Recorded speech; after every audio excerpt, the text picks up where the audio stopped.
तो आज की मेजर न्यूज में डिस्कस करेंगे कि चागोस आइलैंड्स फाइनली यूके ने दे दिए हैं मॉरिशस को, एंड क्या उस पे बोन ऑफ कंटेंशन है, यूएस की तरफ से क्या इंटरफेरेंस आ रही है उसको डिस्कस करेंगे।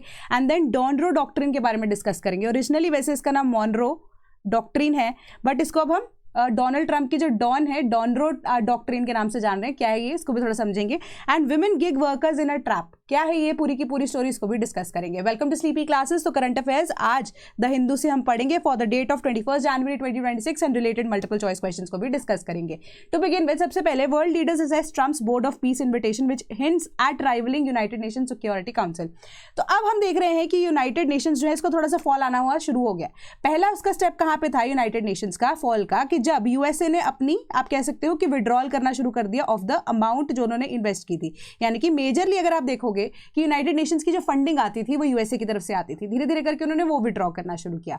अब उसके बाद यूनाइटेड नेशन सिक्योरिटी काउंसिल को लेकर, परमानेंट सीट को लेकर काफी ऐसी दिक्कतें रहती हैं, बट सिक्योरिटी काउंसिल को लेकर भी आप देखोगे कि बहुत सारे ऐसे मुद्दे हैं जो खड़े हैं जिसके ऊपर कोई डिसीजन नहीं लिया जाता। तो अब पावर पॉलिटिक्स के केस में, क्योंकि यूनाइटेड नेशंस क्या है, एक ऐसा आप कह सकते हो प्लेटफॉर्म है जहां पे different Nations at the same footing अपनी बात को कह सकते हैं। बट आप ये कह सकते हो कि यूनाइटेड नेशन सिक्योरिटी काउंसिल को यहां पर काउंटर करने के लिए जो ये ट्रंप का बोर्ड ऑफ पीस है उसका इन्विटेशन एक तरह से इस तरीके से है जो कि यूएसए के द्वारा थोड़ा सा डोमिनेट किया जाएगा। ठीक है, तो अब क्या हुआ है कि कैसी बॉडी, बोर्ड ऑफ पीस, जो कि सुपरवाइज करेगा गाजा को। इंडिया को भी इनविटेशन मिला, लेटर इनविटेशन मिला अलॉन्ग विद पाकिस्तान ऑल्सो। हमने लास्ट न्यूज में ये डिस्कस किया था। तो आज की न्यूज भी आपको यही चीज कह रही है कि डोनाल्ड ट्रंप ने नया बोर्ड ऑफ पीस एस्टैब्लिश करने की बात की है, जो कि अब नेक्स्ट फेज ऑफ गाजा की पीस प्लान के लिए होगा, एंड वो डेवलपमेंट की बात करता है गाजा की। तो अब यहां पर ना उन्होंने एक चीज को थोड़ा सा अजीब जो बोला जाता है कि जिस वजह से इसको यूनाइटेड नेशन सिक्योरिटी काउंसिल को काउंटर करने के लिए बोली जा रही है बात, उन्होंने यहां पर जिसको भी इन्वाइट किया ना, उन्होंने ये बोला है कि यहां पर आपको अगर आपको मेंबर बनना है ना इस बोर्ड का, तो आपको एक सर्टेन एक्स अमाउंट जो है वो पे करनी ही पड़ेगी।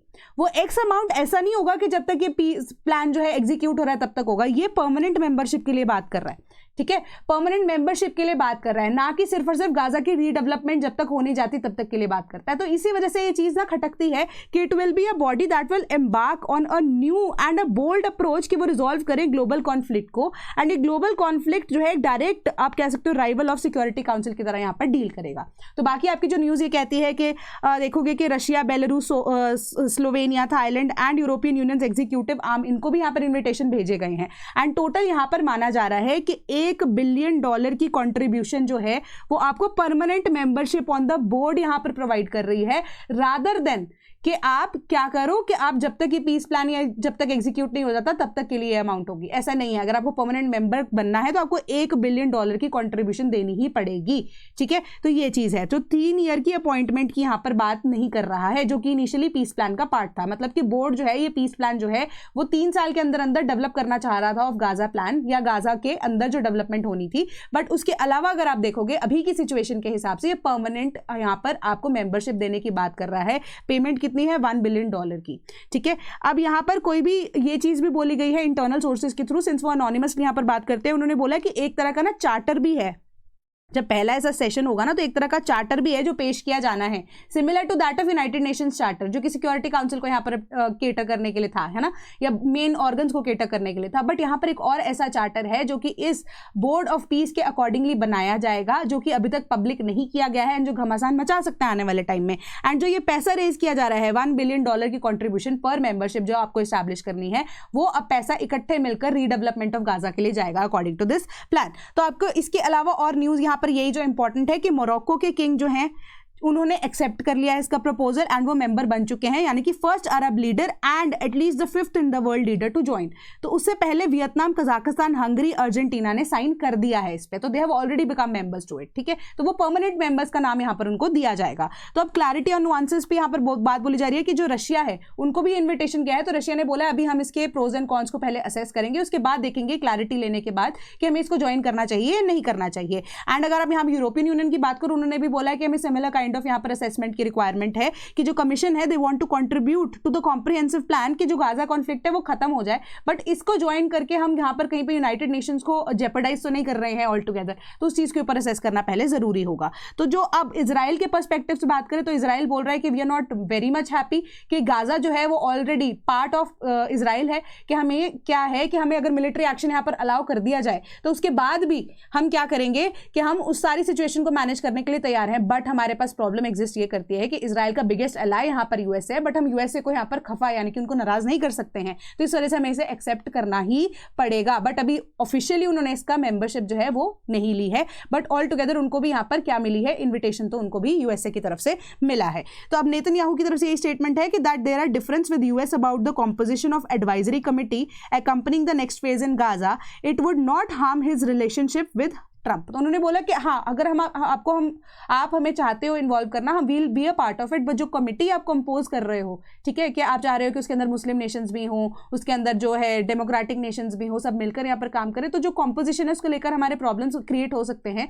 बट अब ऐसा है कि ऐसा नहीं होगा कि हमारा जो दिक्कत है कि ट्रंप के साथ हमारा रिलेशनशिप खराब हो जाएगा, यूएस के साथ हमारा रिलेशनशिप खराब हो जाएगा, ऐसी कोई चीज़ एग्जिस्ट नहीं करती है। तो यूएस है it is expected to announce की ऑफिशियल लिस्ट ऑफ मेंबर कौन से होंगे वर्ल्ड इकोनॉमिक फोरम की जो मीटिंग आने वाले टाइम में स्विट्जरलैंड में होने वाली है, उसके अंदर अनाउंसमेंट हो सकती है। तो क्वेश्चन डिस्कस करते हैं। Consider the following, the United Nations charter established 6 main organs of the United Nations excluding the Security council.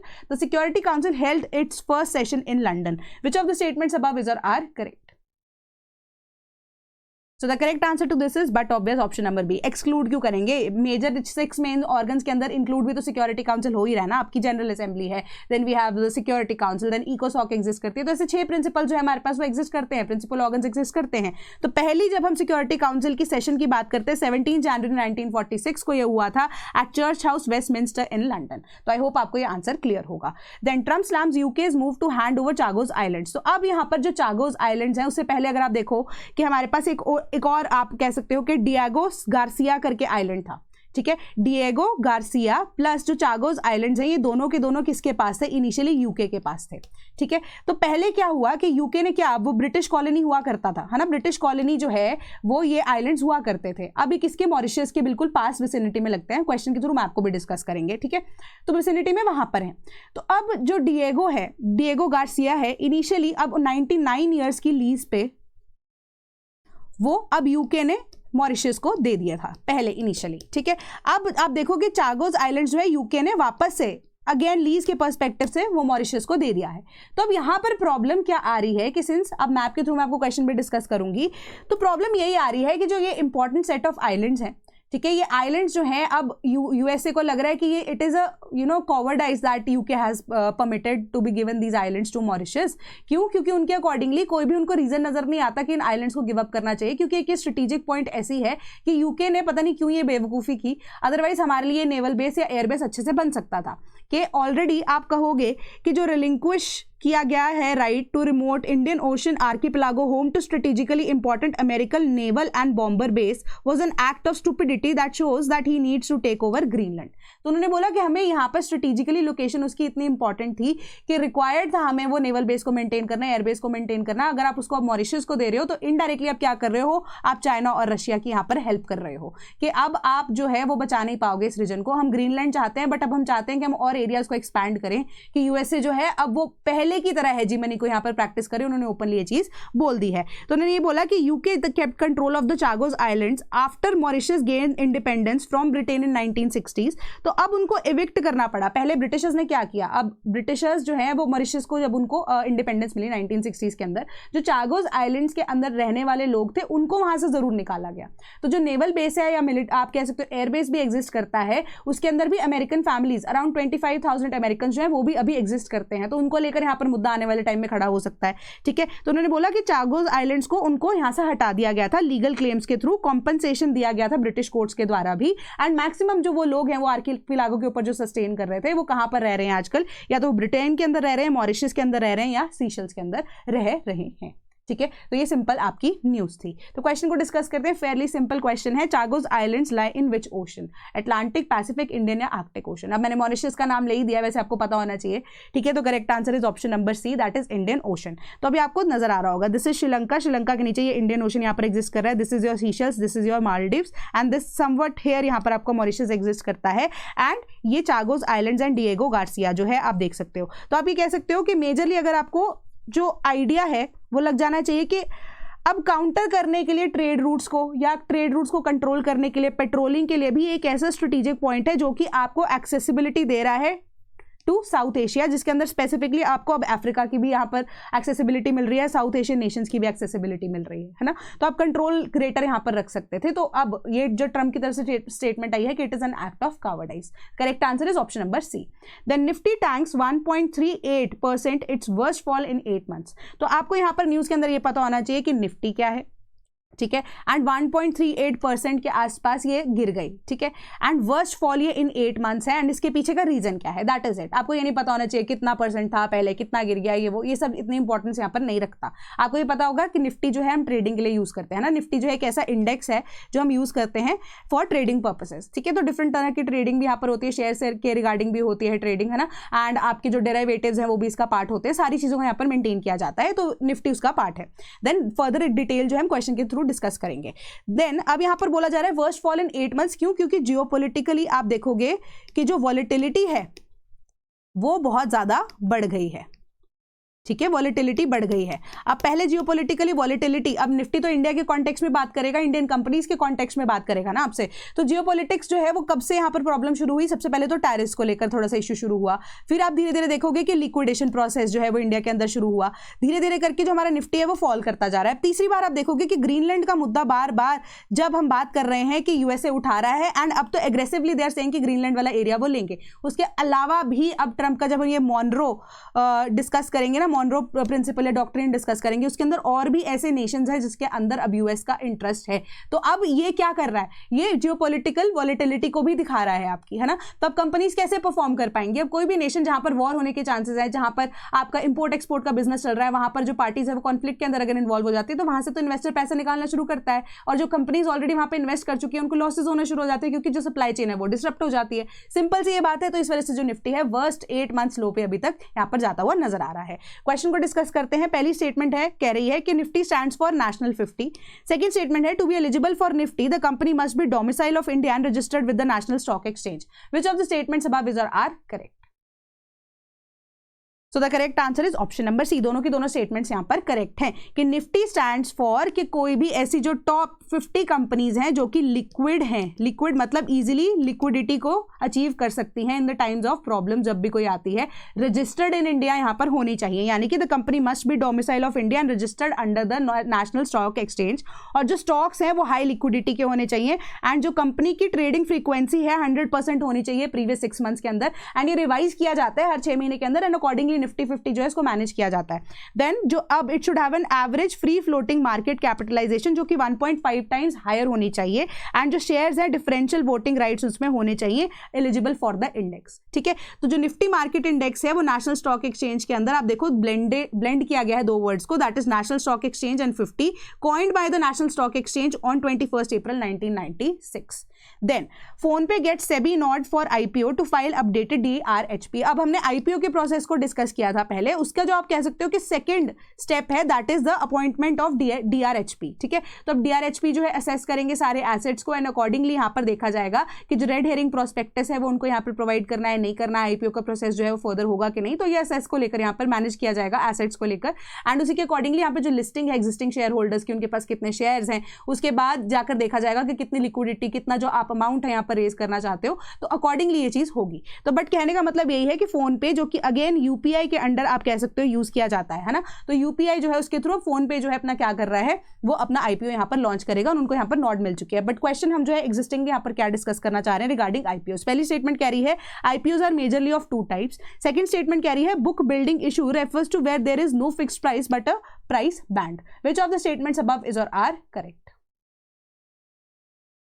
So the correct answer is option number C. ठीक है, तो आईपीओज मेजॉरिटली अगर हम देखें दो तरह के होते हैं, एक फिक्स प्राइस इशू के नाम पे होता है, एक बुक बिल्डिंग इशू के नाम पे दो तरह के आईपीओज होते हैं। अब आईपीओ तो क्या है, इनिशियल पब्लिक ऑफरिंग ही है ना, जब कंपनी को किसी तरह के जो अब फाइनेंस की रिक्वायरमेंट होती है, पैसे की रिक्वायरमेंट होती है, आइदर फॉर एक्सपेंशन या वो अपना जो शेयर है वो लिक्विडेट करना चाहते हैं, कितना ज्यादा इन्वेस्टमेंट में अपने पास नहीं रखना चाहते हैं ना, तो अब आईपीओ के लिए होता है। एंड फर्दर प्रोसेसेस जो आईपीओ के जब हो जाते हैं उसके बाद आपको ये चीज पूछा जाता है लिस्टिंग से पहले कि आप किस तरह के यहाँ पर आईपीओ को लॉन्च करना चाहते हो, क्या वो फिक्स्ड होगा, उस जो आप शेयर को पर वैल्यू जो रखना चाहते हो क्या वो फिक्स्ड होगा, या आप बुक बिल्डिंग इशू के अकॉर्डिंगली रखना चाहते हो। मतलब फिक्स्ड प्राइस इशू का यही मतलब है कि कंपनी जो है एनालाइज करती है अपने एसेट्स को, लायबिलिटीज को और फाइनेंशियल डेटास को, तब वो एक अमाउंट को फिक्स करते हैं कि अकॉर्डिंगली कि उनका जो टारगेटेड कैपिटल है वो कितना होना चाहिए एंड उसके अकॉर्डिंगली आपका जो पर शेयर प्राइस है वो कितने से कितने के बीच में वेरी करेगा।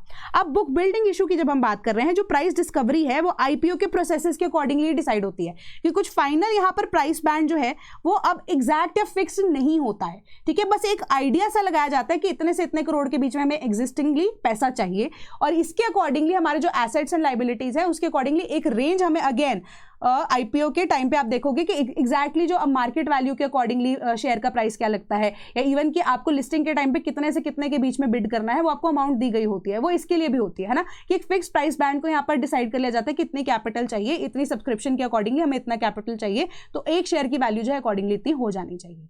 ठीक है, तो ये बुक बिल्डिंग इशू होती है कि इसके अंदर कैपिंग लगा दी जाती है एंड आप कह सकते हो बिलो जो फ्लोर प्राइस है वो एग्जिस्ट करता है, बट बीच का कोई भी अमाउंट यहाँ पर अचीव हो जाए तो अकॉर्डिंगली जो कैपिटल रेज होती है उसको यूज कर लिया जाता है फॉर कंपनी पर्पसेस। ठीक है, तो correct answer is option number C. Then turbulent South America builds up resistance to US's Donroe doctrine. तो अब यहाँ पर डॉनरो डॉक्ट्रिन की बात करते हैं। पहले ये ओरिजिनली मैंने जैसे आपको बताया दैट इज मॉनरो डॉक्ट्रिन। ठीक है, तो 1980s के आसपास का ये डॉक्ट्रिन है, 1980s नहीं सॉरी 1880s के आसपास का ये डॉक्ट्रिन है, बट 1980s में थोड़ा सा ज्यादा फ्रीक्वेंटली यहाँ पर देखने को मिला था। तो अब वापस से इसको रिवाइव करने की बात की जा रही है। रिवाइव क्यों? क्योंकि डोनाल्ड ट्रंप चाह रहे हैं कि अकॉर्डिंग टू दिस डॉनरो डॉक्ट्रिन या मॉनरो डॉक्ट्रिन, जो यूएसए है जब वो किसी भी काम में पड़ रहा है, यानी कि यूएसए जो है उसके पास राइट है to access the resources it already wants, यानी कि USA by the practice of its hegemony, यानी कि अपनी यहाँ पर हार्ड पावर को यूज करते हुए जिस भी रिसोर्स के ऊपर यूएसए अगर आंख रख रहा है, उसके लिए काम कर रहा है, वहां पर किसी भी तरीके से ना चाइनीज ना रशियन इन्फ्लुएंस होनी चाहिए, यानी कि the world should not interfere into that, यानी कि जो यूएसए का है वो यूएसए का होकर ही रहेगा, चाहे लड़ाई हो चाहे पीस हो। ठीक है, that is what actually Donroe doctrine says. तो कल हमने न्यूज के अंदर ये भी डिस्कस किया था कि अब नोबेल पीस प्राइज जो है नॉर्वे को उन्होंने स्टेटमेंट दी थी, नोबेल प्राइज उनको नहीं दिया गया, इसी वजह से ही डजंट फील ऑब्लिगेटेड कि उनको पीस यहाँ पर मेंटेन करना चाहिए। ही सेइंग कि वर्ल्ड ऑर्डर मेंटेन करना यूएसए का काम नहीं है, तो अब हम हेजेमनी के थ्रू जो हमारा है हम वो लेकर ही रहेंगे, तो पीस को यहाँ पर अब हम नहीं एस्टैब्लिश करना चाहते। तो अब यहाँ पर क्या है, सबसे पहले इशू जो है वेनेजुएला से रिलेटेड शुरू होता है कि वेनेजुएला के प्रेसिडेंट निकोलस मदुरो को उन्होंने अरेस्ट कर लिया। अब इनिशियली जो है प्लान यहाँ पर क्या है कि आप देखो कि लैटिन अमेरिकन कंट्रीज है ना, लैटिन अमेरिकन कंट्रीज में मेजरली रोल किसका आता है, यहाँ पर ब्राजील का आता है। ठीक है, Brazil one of the major ऐसी कंट्रीज हैं जो कि अब ग्रो भी कर रही है, मिडिल इनकम क्लास ग्रुप के अंदर भी है, बट आप कह सकते हो कि मेजर डोमिनेंट लीडर की तरह है in the south American Nations या लैटिन अमेरिकन नेशंस के अंदर स्पेसिफिकली, है ना। तो अब यहां पर रोल आ जाता है ब्रिक्स का। तो ब्राजील का ये मानना है कि अब वेनेजुएला एंड इवन कोलंबो, ये सब रीजन्स के ऊपर अगर अमेरिका अपनी आंख रखना चाहता है, क्योंकि अब देखा जाए तो ये कॉन्टेक्स्ट आ जाता है कि वेनेजुएला तो almost under the control of USA हो चुका है। कोलंबो को अब अगर वो कोलंबो कह रही, कोलंबिया को अगर वो यहाँ पर रखना चाह रहे हैं अपने पास, तो उससे रिलेटेड भी यहाँ पर इश्यूज क्रिएट किए जाएंगे। ठीक है, उसके बाद यहाँ पर इलेक्शंस जो हैं वो कोलंबिया के अंदर होने हैं। अब गुस्तावो पेट्रो को भी यहाँ पर कोकेन जो है स्मगल करने के लिए यूएसए के अंदर वो भी यहाँ पर इल्जाम उनके ऊपर लगा दिया गया था। तो 450 million people they are reeling from the abduction of the sitting president, के जो अब यहाँ पर लैटिन अमेरिकन कंट्रीज हैं, इवन की स्पेसिफिकली वेनेजुएला, तो वहाँ के जो लोग हैं वो अब प्रेसिडेंट की अरेस्ट की वजह से ही इतने ज्यादा परेशान हो चुके हैं कि अब वेनेजुएला की बारी आई है, कोलंबिया के ऊपर बारी आई है, तो next can be our turn, है ना। तो अब यहाँ पर बोला जा रहा है कि डीएस्केलेशन के लिए यहाँ पर जो मिस्टर पेट्रो है उन्होंने भी ट्राई किया था। तो अब world economic forum and instead to focus on the plan meeting with mister Trump, यहाँ पर उनकी खुद की डिस्कशन होनी शुरू हो जाती है। तो as a reason awaiting for Brazil to take some kind of action, कि ब्राजील जो कि लार्जेस्ट डेमोक्रेसी है लैटिन अमेरिका के अंदर, वो दो पैरेलल ट्रैक्स के ऊपर घूम रही है, या तो वो वो ह्यूमैनिटेरियन काम करे या वो डिप्लोमेटिक काम करे। क्यों? क्योंकि वेनेजुएला के अंदर मेजॉरिटी जो अब काम है मेडिकल सप्लाई है, क्योंकि अब वेनेजुएला के ऊपर जब अटैक हुआ तो उनके मेजर जो सेंटर्स हैं, हॉस्पिटल्स हैं, जिसके अंदर स्पेसिफिकली डायलिसिस के लिए जो सेंटर्स हैं वो बर्बाद हो चुके थे, एंड वो ह्यूमैनिटेरियन एड यहाँ पर वेनेजुएला को सबसे ज्यादा पहुंचा रहे हैं। क्योंकि being a Latin American country, आपका एक वो बॉन्ड होता है, आपका वो कल्चरल टाई होता है। तो अब Brazil being the largest democracy, उनका यहाँ पर फर्ज बनता है, प्लस उनकी खुद की एक्सटर्नल पॉलिसीज जो है वो यही चीज कहती हैं कि उनको ह्यूमैनिटेरियन एड रखनी है, प्लस अब उनको यहाँ पर यूएसए को भी टैकल करना है। यूएसए को टैकल करना है कैसे? डिप्लोमेटिक तरीके से, कि कहीं उनके ऊपर यहाँ पर बात ना आ जाए कल को। और यहाँ पर पिक्चर में आता है हमारे पास ब्रिक्स से रिलेटेड ब्राजील उनका एक इंपॉर्टेंट मेंबर है, परमानेंट मेंबर है ब्रिक्स का। एंड उसके बाद अब देखोगे कि अब जो आरबीआई है उन्होंने इनडायरेक्टली क्या, यहाँ पर डायरेक्टली उन्होंने स्टेटमेंट ये दे दी थी कि हम अब फिजिकल करेंसी के बजाय अगर हम डिजिटल करेंसी के थ्रू ट्रेड कैरी आउट कर दें, ठीक है, ट्रेड कैरी आउट कर दें, एंड डायरेक्टली हम यूएसए को या यूएस डॉलर को इन्वॉल्व ना करें, है ना। तो डी डॉलराइजेशन के साथ इसको डायरेक्टली यहाँ पर लेकर जाया जा रहा है। ऑल्दो जो आरबीआई है उन्होंने स्टेटमेंट में यही चीज को भी बोला था कि हम डी डॉलराइजेशन नहीं करेंगे, जो रेट फिक्सेशन है वो अभी भी डॉलर के बेसिस पे की जाएगी, बट जो करेंसी है वो जो दो कंट्रीज आपस में यहाँ पर इंपोर्ट और एक्सपोर्ट का काम कर रही है, बिजनेस कंडक्ट कर रही है, उन्हीं के जो करेंसी उसके अकॉर्डिंगली काम हो, कि पहले डॉलर के बीच में हम क्यों यहाँ पर, है ना, अपना जो करेंसी एक्सचेंज है उसके बीच में काम खराब करें, है ना। तो बट वो चीज है, तो अब यहाँ पर इस वजह से प्रॉब्लम क्रिएट की जा रही है। ब्रिक्स की वजह से ब्राजील का रोल वहां पर डिप्लोमेटिकली भी कहीं ना कहीं फंस जाता है। तो ये चीज आपको बताई जा रही है इसके अंदर। तो रिलीफ एफर्ट्स जो है उन्होंने यहाँ पर पहुंचाया, and 100 ton of medical supplies जो है वो भेजे गए वेनेजुएला को ब्राजील के द्वारा।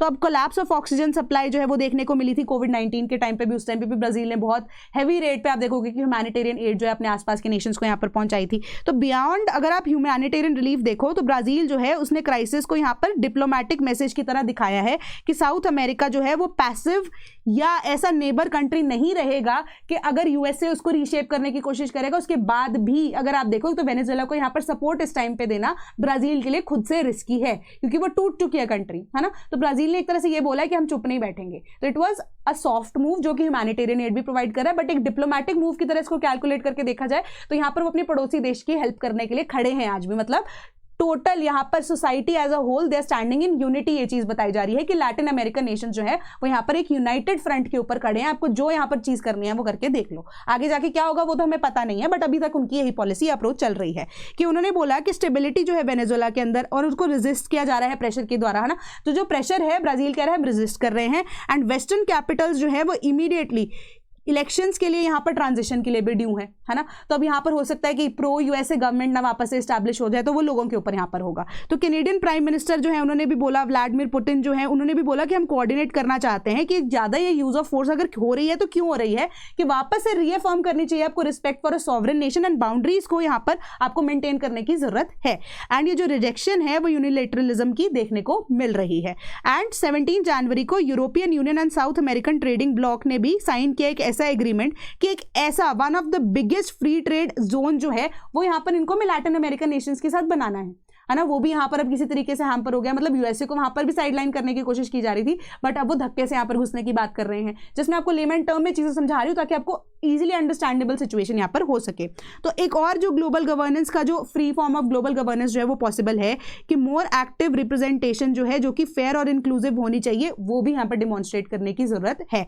और जो ट्रंप है being impulsive and believing in unilateral actions above all would not be more contained even in the absence of aligned regional regimes. तो उन्होंने बोला कि वो यूनिलेटरलिज्म के आइडिया की तरफ यहाँ चल रहे हैं, ब्राजील उसको रिजेक्ट कर रहा है, लैटिन अमेरिकन नेशंस जो है इसको रिजेक्ट कर रहे हैं, कनाडा की एंड इवन रशिया की यहाँ पर सपोर्ट या हेल्प की जो डिमांड की जा रही है, बट यही चीज बोली जा रही है यूनिलेटरलिज्म एंड बिना मतलब के एग्रेसिव होने की वजह से आप क्या करोगे, पूरे वर्ल्ड से कट के थोड़ी ना रह लोगे, कितनी देर आप अपनी पावर को यहाँ पर स्टैब्लिश करके रह सकते हो कि वर्ल्ड टुगेदर। अगर ग्लोबलाइजेशन की एरा चल रही है कि यूएसए जो है being the biggest market also समझ में आ रही है, बट अगर आपको हमने यहाँ पर बॉयकॉट करना शुरू कर दिया, हमने आपस में ऑल्टरनेटिव्स ढूंढने शुरू कर दिए, तो यूएसए यहाँ पर चीजों को लेकर तरसेगा भी। तो ये चीज उन्होंने यहाँ पर बोली है। तो इट प्रोवाइड्स की एक तरह की लेजिटिमेसी है या प्रेशर डाला जा रहा है उन कंट्रीज के ऊपर जो कि अलाइन नहीं कर रहे हैं with the agendas of USA. तो this is not the correct way to approach, है ना, कि अब जो कंट्रीज हैं वो सॉवरेन है, they have the right for their own external policy. तो आप अपनी मर्जी से कुछ भी नहीं कर सकते aggressively just because you don't feel like maintaining the world order और वर्ल्ड पीस, ठीक है, जस्ट बिकॉज आपको नोबेल प्राइज यहाँ पर नहीं दिया गया है।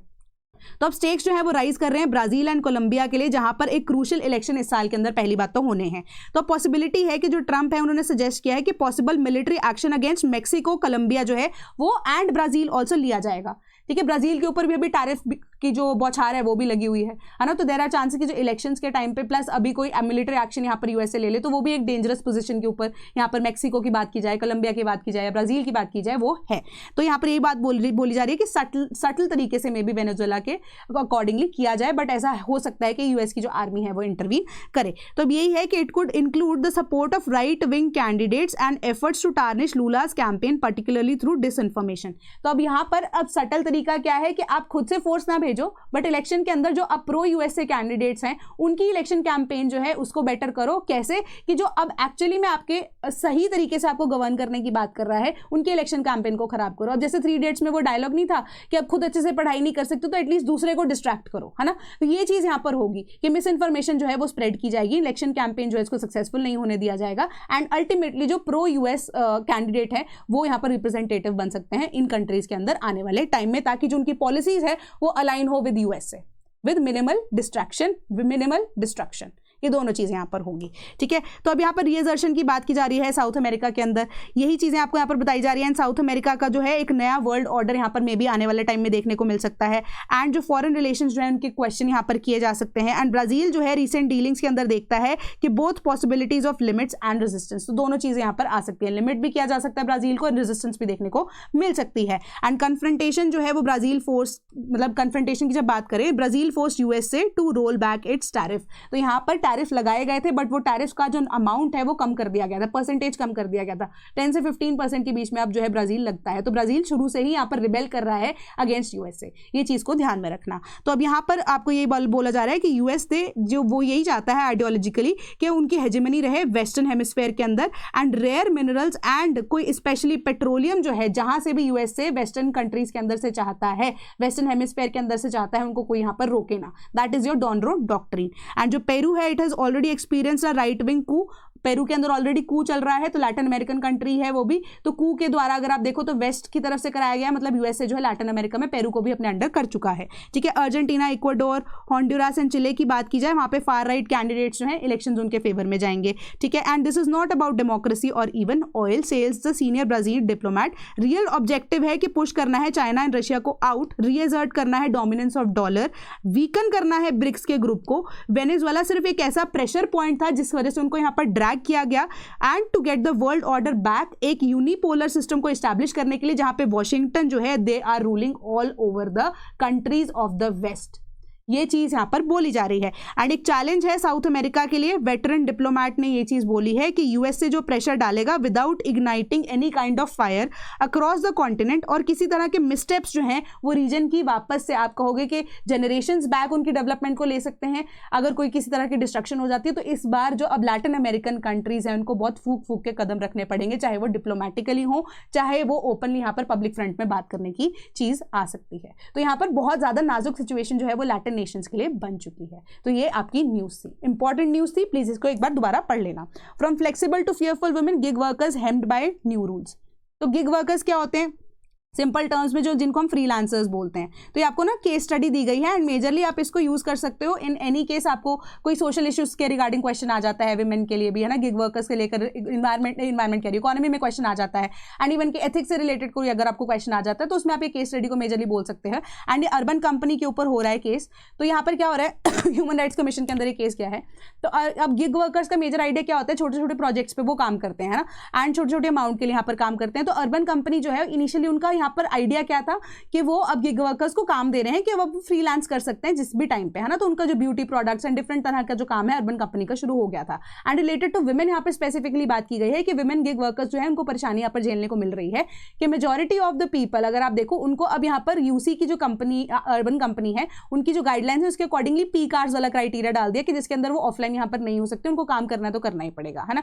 अब यहाँ पर वो अब गिग वर्कर्स का काम क्या रह गया, अब अगर वो उन पी कार्ड्स में काम नहीं कर रहे तो उनको पेनल्टी लगती है। अगर महीने में 3 बार वो इस तरीके से छुट्टी ले लेते हैं तो उनका अकाउंट यहाँ पर ब्लॉक हो जाता है। कुछ ऐसी लड़कियां हैं जिनकी शादी हुई और वो थोड़े दिन काम नहीं कर पाए, ठीक है, तो इस वजह से उनका अकाउंट यहाँ पर ब्लॉक हो गया। तो कॉन्टिन्यूअसली जो है उनकी आईडीज जो है वो बंद की जा रही हैं एंड इस वजह से गिग इकोनॉमी का जो एक्चुअली में काम है, जो कहा जाता था कि ओपन फ्रीडम फ्री स्पेस के अंदर आप अपने अकॉर्डिंगली टाइम के अकॉर्डिंगली काम कर सकते हो, अब वो कंपनी की गाइडलाइंस के थ्रू और ज्यादा स्ट्रिक्ट किया जा रहा है। तो गिग इकोनॉमी का या गिग वर्कर्स का एक्चुअली में काम ही क्या रह गया ठीक है। तो अब उन्होंने ये भी अपनी प्रॉब्लम जताई है यहाँ पर कि अब कई बार जो बुकिंग है वो लड़की के नाम से होती है, बट एक्चुअली में जो सर्विसेज है वो मेल को चाहिए होती है। तो ऐसी बहुत सारी प्रॉब्लम्स उन्होंने बताई कि अर्बन कंपनी जो इनके लिए यहाँ पर कुछ काम करने को तैयार नहीं है, उनके लिए कोई स्टैंड लेने के लिए तैयार नहीं है, कि वो सिर्फ और सिर्फ कस्टमर सपोर्ट को यहाँ पर देखती है, बट जो वर्कर्स है उनका यहाँ पर जो प्लाइट है उसको नहीं देख रही है। तो ये नेशनल ह्यूमन राइट्स कमीशन के अंदर केस यहाँ पर दर्ज हो चुका है, एंड फाइनली इसके ऊपर क्या डिसीजन आएगा वो मैं आपको यहाँ पर अपडेट देती रहूंगी। Then India withdraws families of diplomats from Bangladesh. Bangladesh के अंदर अब इलेक्शन हो रहे हैं, इंटरिम गवर्नमेंट है। उसके बाद अगर आप देखोगे कि बहुत ज्यादा मुद्दा यहाँ पर भड़क चुका है। एक तो पहले वहाँ पे एक हिंदू व्यक्ति की डेथ हुई थी, ऑल्दो बांग्लादेशी सिटीजन था, but he was a Hindu, तो उसकी डेथ हुई, इसको प्रॉब्लम हुई। एंड रिलेटेड वहाँ पर जो दंगा भड़काने में जो मेजर रोल जिनका प्ले करता है, अब ये भी बोला जा रहा था कि वो इंडिया आकर क्रॉस बॉर्डर, उन्होंने जो बॉर्डर को क्रॉस किया है, ठीक है। तो अब इस वजह से इंडिया और बांग्लादेश के रिलेशन खराब हो गए। बांग्लादेश की टीम ने मना कर दिया वर्ल्ड कप खेलने के लिए इंडिया से, है ना, 6 फरवरी को शुरू होने वाला है। ये सारे मुद्दे अभी भी चल रहे हैं, अभी भी अड़े हुए हैं। वो कह रहे हैं कि श्रीलंका और इंडिया दोनों को होस्ट कर रहे हैं, तो जैसे पाकिस्तान के मैचेस आपने इंडिया के साथ श्रीलंका के अंदर कंडक्ट करने, उसी तरीके से बांग्लादेश के जो केसेस हैं वो भी आप इंडिया के साथ अगर मैचेस होते हैं वो आप श्रीलंका के अंदर कंडक्ट करोगे, वो इंडिया के अंदर नहीं होगा, है ना। वो अभी तक उस चीज़ को लेकर अड़े हुए हैं, क्योंकि अब एक आईपीएल के आई गेस प्लेयर को भी निकाल दिया गया था, है ना। वो सारी चीज़ें ये पाइलअप होती जा रही है। तो अब जो इंडियन हाई कमीशन है उन्होंने अपने जो डिप्लोमेट्स हैं, उनकी फैमिलीज हैं, उनको पहले से ही एक्सट्रैक्ट कर लिया है बांग्लादेश से। ऑल्दो यहाँ पर कोई डरने वाली बात नहीं है, वैसे अभी भी काम कर रही है इंडियन हाई जो कमीशन है ढाका के अंदर, वो अभी भी काम कर रही है, ऑपरेट कर रही है फुल स्ट्रेंथ में। बट अब कोई भी ऐसा थ्रेट जो सिक्योरिटी थ्रेट है उसको अगर परसीव कर लिया गया है अर्लियर स्टेजेस पे, इस वजह से एक्सट्रैक्ट कर लिया गया उन्हें। देन किसान सभा flags draft seeds bill says it's unacceptable. अब उनके पीछे अब पब्लिक डोमेन में है, आप देखोगे ड्राफ्ट जो हमारा सीड्स बिल है, ठीक है, उसके अकॉर्डिंगली अब ये जो पार्लियामेंट का सेशन शुरू होगा, बजट सेशन, उसके अंदर ये बिल टेबल भी होना है, पब्लिक डोमेन में भी है। तो पब्लिक डोमेन में अब जो किसान सभा है उन्होंने ये चीज़ को फ्लैग किया है कि आप ठीक है सारा बिल हमें एक्सेप्टेबल है, बट ये इसके अंदर आप जो मोनोपोली फिर से किसको, प्राइवेट कंपनीज को दे रहे हो, प्राइवेटाइजेशन की बात कर रहे हो। यहाँ पे पब्लिक कंपनी की या इवन की किसी और भी कंपनी का मैनेजमेंट यहाँ पर नजर नहीं आता हमें बिल के अकॉर्डिंगली, इसी वजह से हमें इस चीज़ को एक्सेप्ट नहीं कर रहे कि आप प्राइवेटाइजेशन करने की बात कर रहे हो। Then will ensure US government officials visit India regularly, envoy Gor. तो ऑनवॉय जो गौर है उनके बारे में भी हमने पहले डिस्कस किया था कि अभी जो है one of the favourites you can say, जो अमेरिका को यहाँ पर रिझाने के लिए यहाँ पर भेजे गए हैं, है ना। तो उनका जो है यहाँ पर विजिट, उन्होंने बोला है कि जो यूएस के डिप्लोमेट्स है टाइम एंड अगेन वो इंडिया विजिट करते रहे, ताकि उनकी जो पॉलिसीज़ है, इंडिया की जो गवर्नमेंट की पॉलिसीज़ है, उनके साथ अलाइनमेंट में दोनों मिलकर कंट्रीज काम करें, जो रिलेशन यहाँ पर स्टेन हुए हैं उसको यहाँ पर बेटर किया जा सके, टैरिफ्स को लेकर जो प्रॉब्लम एग्जिस्ट कर रही है उसको ठीक ठाक किया जा सके, ठीक है। ये सारी चीज़ें हैं कि जो pursued the interest of Trump's administration as well as the people of Montana, है ना, कि वहाँ के जो लोग हैं उनका इंटरेस्ट क्या है, इंडिया के लोगों का इंटरेस्ट क्या है, एंड किस तरीके से अपनी पॉलिसीज को यहाँ पर एक्सप्लेन कर सकते हैं, प्रॉब्लम्स दोनों कंट्रीज की क्या क्या है वो यहाँ पर डिस्कस की जा सके। That can only be possible through communication. तो ये चीज यहाँ पर उन्होंने बोली है। Then in December core sectors Guru eight 4 months high, ठीक है। तो अब हमारे जो आप कह सकते हो कोर सेक्टर्स है, मेजरली 8 कोर सेक्टर्स है, वो इंडस्ट्री की इकोनॉमी के अंदर उनकी ग्रोथ देखने को मिली है। कॉन्ट्रैक्शन जो है अर्लियर हम स्टील इंडस्ट्री के अंदर एंड इवन सीमेंट इंडस्ट्री के अंदर देख रहे थे, अब वो भी है यहाँ पर क्या हो रही है, वो भी एक्सपैंड हो रही है वापस से, जो है आप कह सकते हो 4 month हाई के ऊपर है। तो आपको ये बताया जा रहा है कि इंडेक्स ऑफ 8 कोर इंडस्ट्रीज जो है दिसंबर के अंदर उनका जो स्लोअर था यहाँ पर growth,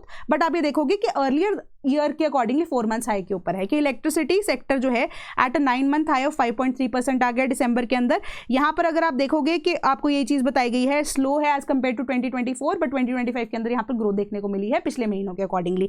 and then coal sector की यहाँ पर बात की गई है 3.6% से यहाँ पर ग्रोथ दिसंबर के अंदर देखने को मिली है। स्टील सेक्टर जो है 6.85% से यहाँ पर ग्रो किया है। सीमेंट सेक्टर जो है ग्रोथ 13.5% से उसको देखने को मिली है। एंड हाई बेस यहाँ पर बन गया इस वजह से, अब सारे सेक्टर्स ग्रो कर रहे हैं तो हमारा बेस जो है हम उसको भी तो हाई करेंगे ना आने वाले टाइम में, तो यही आपको ये न्यूज़ बताती है। Then non tax revenue touches 77,000 crore कि एक रिलीफ मिला है सेंट्रल गवर्नमेंट को, सेंट्रल पब्लिक सेक्टर एंटरप्राइजेस को भी, क्योंकि जो डिविडेंड्स हैं एंड एसेट मोनेटाइजेशन है उसके बाद जो सरकार को यहाँ पर रेवेन्यू नॉन टैक्स रेवेन्यू के थ्रू जो 77,000 करोड़ रुपीस की अमाउंट जो है वो रिकवर हुई है। डिविडेंड से कुछ पैसा आया है, कुछ यहाँ पर आप कह सकते हैं एसेट्स को अगर बेचा है उसकी वजह से भी 77,000 करोड़ रुपीस सेंट्रल गवर्नमेंट के पास रेज हो गए हैं। बट वो ideally amount 1.16 lakh crore rupees का टारगेट रखा गया था, बट 77,000 करोड़ रुपीस उसमें से आप कह सकते हो आ चुके हैं। अभी भी पूरा कंप्लीट नहीं हुआ है सेशन, है ना, अभी 31 मार्च तक एप्लीकेबल है, कुछ और यहाँ से इनकम भी आ सकती है। तो ऑफिशियल जो है वो ऑप्टिमिस्टिक है कि जो डिविडेंड की रिसिप्ट है वो अल्टीमेटली एक्सीड करेंगी इनिशियल प्रोजेक्शंस को, मतलब हो सकता है कि 1.16 लाख का जो अमाउंट है उसको एक्सीड एक्सीड कर जाए। तो एनर्जी सेक्टर ने इसमें टॉप किया है कि जो टारगेट है बजट का 69,000 करोड़ जो है वो अब इन्हीं डिविडेंड्स की वजह से रखा गया था, जिसमें से 47,000 करोड़ जो है वो सिर्फ और सिर्फ मिसलेनियस से आ गया। तो एनर्जी सेक्टर ने इस पर टॉप किया है एंड इसके अकॉर्डिंगली उन्होंने बोला है कि डिविडेंड कलेक्शन जो है वो 49,600 करोड़ रुपीस तक रीच हो चुकी हैं। ये 72% ऑफ द बजट एस्टिमेट जो कि लगाया गया था। तो ऑफिशियल्स ने ये बोला कि जो टोटल रिसिप्ट्स है वो एक्सीड नहीं करेंगी बीई को, जो कि बजट एस्टिमेट थी, बट उससे भी ज्यादा हमारे पास यहाँ पर कलेक्शन आने के चांसेस हैं एंड ये सरपास करेगा 70,000 करोड़ मार्क्स को। और एडिशनली यहाँ पर 1.16 है ना, उसमें से 147 यानी कि 1.47 जो लाख करोड़ रुपीस है वो आने के चांसेस हैं, वो यहाँ पर आपको बोले जा रहे हैं। Oil, power and coal sectors जो हैं वो की कंट्रीब्यूटर्स हैं इसी डिविडेंड पूल के अंदर and not using the word disinvestment. ठीक है, डिसइन्वेस्टमेंट की यहाँ पर कहीं पे भी बात नहीं की गई है। सीपीएससी के जो स्टेक्स हैं वो मेंशन किए गए under the heads of miscellaneous capital receipts and यहाँ पर सेल एंड रेमिटेंसेस जो specified undertakings and trust of India के थ्रू आते हैं, उसके अकॉर्डिंगली अगर आप देखो कि वहाँ पे जो डिविडेंड आए हैं वो कितने आए हैं 8700 करोड़ रुपीस के। ठीक है, अबाउट 18,800 करोड़ जो हैं वो इनविट अर्निंग्स के थ्रू आए हैं। मॉपअप जो है वो इतना डिटेल में आपको वैसे पढ़ने की जरूरत नहीं है, बजट एस्टिमेट्स के अकॉर्डिंगली बस आपको इतना पता होना चाहिए कि कितना आइडिया था उसके अकॉर्डिंग कितना रिकवर हो गया है। बजट एस्टिमेट से हम एक्सीड करेंगे या डिक्रीज करेंगे वो आपको जो बजट है उसके अकॉर्डिंगली पता लगेगा। देन European Union vows unflinching response to Trump's threat over Greenland. तो यूरोपियन यूनियन अगेन अड़िग खड़ा है यहाँ पर, उन्होंने बोला है कि हम किसी भी तरीके से as a first line of defence यहाँ पर यूरोपियन यूनियन जो है वो खड़ा होगा इन द मुद्दा ऑफ ग्रीनलैंड। चाहे अब ट्रम्प हमारे ऊपर टैरिफ लगाए या जो मर्जी लगाए वो हमारी प्रॉब्लम है, हम उसको कैसे केटर करते हैं। कि जो यूरोपियन कमीशन प्रेसिडेंट हैं उर्सुला वॉन, उन्होंने यही बोला है कि अनफ्लिंचिंग रिस्पांस देंगे हम डोनाल्ड ट्रंप के थ्रेट्स को ओवर ग्रीनलैंड। तो उन्होंने ये बोला कि वर्ल्ड इकोनॉमिक फोरम की जो स्पीच है जब वो वहां दे रहे थे, उन्होंने वॉर्न किया कि मिस्टर ट्रंप जो है वो रिस्क कर रहे हैं यूएस की ties with European union into a downward spiral. कि हम आप बिजनेस आप हमारे ऊपर ऐसे टैरिफ लगाने की बात करोगे, हमारे ऊपर कोई एक्शन लोगे, हम जो बिजनेस है अपना जो है वो डाउनवर्ड स्पाइरल के अंदर जाएगा। तो मतलब प्रॉब्लम यहाँ पर इकोनॉमिकली वो क्रिएट कर सकता है यूरोपियन यूनियन सबके लिए एंड स्पेसिफिकली फॉर यूएसए जब मुद्दा ग्रीनलैंड का यहाँ भड़कता है। ठीक है, तो ये आपकी न्यूज़ थी। देन 2026-2027 के बैचेस फॉर यूपीएससी हमारे पास अवेलेबल हैं when it comes to optionals as well as for GS and even अगर आप देखो 2026 के बैचेस फॉर स्टेट पीसीएस, जब हम बात करें UP PCS, Bihar PCS, Haryana PCS and even Punjab का जो मेन्स है इस साल का, उसके बैचेस अवेलेबल हैं। आपको करना क्या, आप हमारी वेबसाइट www.sleepyclasses.com पर जाकर कोर्सेज को चेकआउट कर सकते हो या आप हमारे टोल फ्री नंबर 1800-890-3043 पे में कांटेक्ट कर सकते हो या sleepy.class@gmail.com पे भी आप ईमेल कर सकते हो। कमेंट सेक्शन में भी अगर आप चाहते हो कोर्स की इंक्वायरी करना, our team will get in touch with you. ठीक है, तो आप ये प्रोसेस को फॉलो कर सकते हो एंड कोई भी अगर आपको डाउट होता है तो टेलीग्राम ग्रुप की अवेलेबिलिटी आपके पास है, आप टेलीग्राम ग्रुप पे डाउट्स पूछिए। अपार्ट फ्रॉम दीज न्यूज कोई भी अगर आपको डाउट है आप तो भी मुझसे डायरेक्टली यहाँ पर पूछ सकते हैं टेलीग्राम ग्रुप के अंदर। So that is all from my side today. Thank you so much, keep studying and motivation high रखना। प्रीलिम्स का टाइम आ चुका है, पढ़ते रहिए। कोई भी अब जो रिविजन है उसका भी इंपॉर्टेंट जो पर्सपेक्टिव वो देखने को आपको मिलेगा कि किस तरीके से रिवीजन एक इंपॉर्टेंट रोल प्ले करती है। सिंस जियोपॉलिटिकली चीजें इतनी एक्टिव हैं, आपको नई चीजों को भी सीखना पड़ेगा टाइम एंड अगेन, है ना। तो उसके अकॉर्डिंगली आप अपनी तैयारी को प्लीज रखिएगा, अभी से प्रिपेयर करना शुरू कर दीजिए। पेपर जस्ट आने वाला है, नोटिफिकेशन जो है थोड़ी सी डिले हुई है यूपीएससी की, ठीक है, बट मेजरली अब जब नोटिफिकेशन आती है उसके बाद काम और ज्यादा आपको स्ट्रेसफुल यहाँ पर जो एनवायरमेंट देखने को मिलेगा। तो 2-3 मिनट प्लीज ऐसे डीप ब्रीदिंग जो है वो कर लिया करिए। ठीक है, एंग्जाइटी जो है हो रही है अगर, तो डीप ब्रीदिंग जो है इसको प्रैक्टिस जरूर करिएगा। So that is all from my side today. Thank you so much.